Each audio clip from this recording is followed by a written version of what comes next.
It's time to talk Pittsburgh with Heather Abraham. Good afternoon, and thanks for joining us for Talk Pittsburgh. I'm Heather Abraham, and we have another great show to get you through the midweek hump. So let's talk Pittsburgh. Stuck in the NICU for 45 days, the family turning to a local group for support during the difficult journey. Now they're helping others going through the same challenges. Plus, two runners taking on the Pittsburgh Marathon this year. One took home the 2022. We're going to tell you what inspired them to hit the pavement. But first, a recent SNL skit made fun of the toxic culture surrounding Bridesmaids, jokingly calling it a cult. But they aren't the only ones noticing how the intensity can ruin friendships. We have Allanah, Ebenstein, and Christina, McLachlan here to talk about it. Thank you so much for being here with us. Thank you for having us. So you're both event coordinators with Hello Productions. You specialize in wedding planning. Have you seen a change, a shift in bridesmaids culture? Yes, I think we both have, not only with expenses, but stress. So as things have gone up in the world, as I'm sure everybody has noticed, the stress is there too because of the cost of the dresses. It's the bridal bachelorette parties that are going on. A lot of brides are wanting to travel when taking these. They're not taking them as locally as they may have a few years ago. Nashville's a very, very popular spot.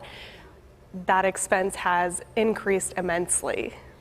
Do you think that social media plays a role in all of this? Because I think that some people are looking for the wow factor that they can post later on social media.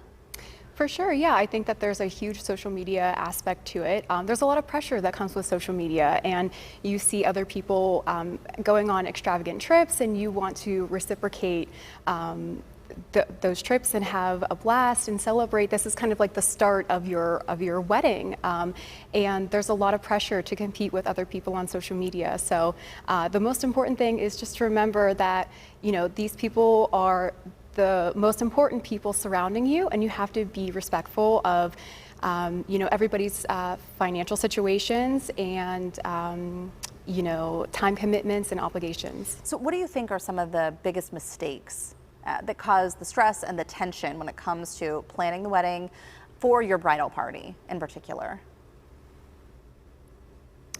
Go ahead. I think as far as the mistakes go, I don't even know if I'd call it a mistake because every bride has their own expectations.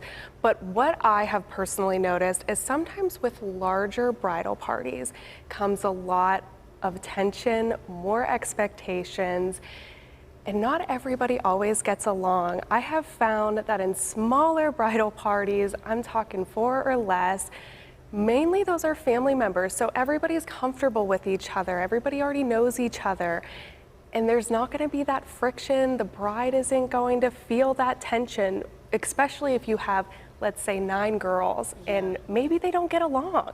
Right. Well, and I think too, does some of that come back to the bride maybe wanting to make sure that everybody feels included and that she can't maybe settle on just a couple of people to be in the party? So she thinks, okay, fine, we'll just invite everybody and then everyone's happy. For sure. And I think there's a lot of pressure that, and sometimes people don't think about this, but if the groom maybe has 6 groomsmen, the bride feels that she has to have 6 bridesmaids as well. But that's a very common misconception. You can definitely have uneven numbers in your bridal party. You mentioned thinking about and being respectful of your bridal party. So is this something like a conversation that you should have? How should that start when you're planning this? Sure, yeah. I actually am, I have personal experience with this where I received an email from the maid of honor in a very close friend of mine's wedding, and she kind of put a survey together of, would you feel comfortable with the financial commitment of getting hair and makeup done? How much would you feel comfortable spending on a bachelorette party? What dates work for you?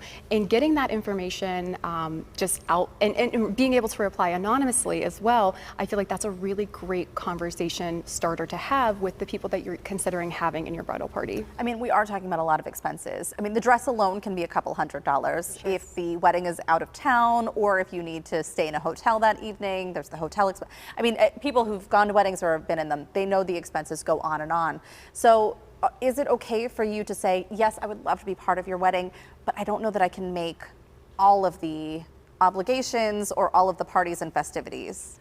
Absolutely, and I think the sooner you put that to the bride, the better, because you don't always want to go maybe halfway through, dresses are picked out, maybe even purchased, and then say, I'm sorry, this is getting to be a little too expensive, because that will put her into unneeded stress, I would say. Right. And I think that you can still be a part of a wedding party and just omit yourself from the things that you don't feel comfortable doing. So you can be in the bridal party, you can wear the dress and get hair and makeup done, and you can attend the bridal shower, but you don't necessarily have to attend the bachelorette party if it's in, a destination location like Vegas or, Siesta Key or something like that. So you mentioned this too, but what if you do feel like it's getting to be too much? Is it too big of a thing to step away and back out of it? Can you say no halfway through it? Can you say no up front? I think saying no up front is probably the most respectful, but if you feel like you can handle it at first, but then like we said, we start getting into it, you purchase a dress, those costs are starting to escalate, then at that point you should probably have a one-on-one conversation with the bride, just to let them know, and kind of what Chrissy just said, let them know that it's a little too much and you're not sure if you're able to commit, but you can where you're able. This was going to be another question. I don't have it written down, but I'm so curious. If you are in a wedding and you are giving in all of these capacities, what kind of gift should you be giving to the bride and groom? I think it just depends on your proximity of closeness to the bride and groom. If it was my sister, I'd be giving a very generous gift. Yeah. If it's a friend, my typical go-to is $100 per person. So if it was myself and a guest attending, I would give $200. Even if you're in the bridal party, that's still the rule of thumb. I would still give that amount. I would agree with Chrissy. Okay, great. Thank you, ladies. Yeah. It's really interesting to see how things have shifted and changed with all of this. So Yeah. thanks for coming in and talking to us about it. Absolutely. Thank you. Thank you for having us.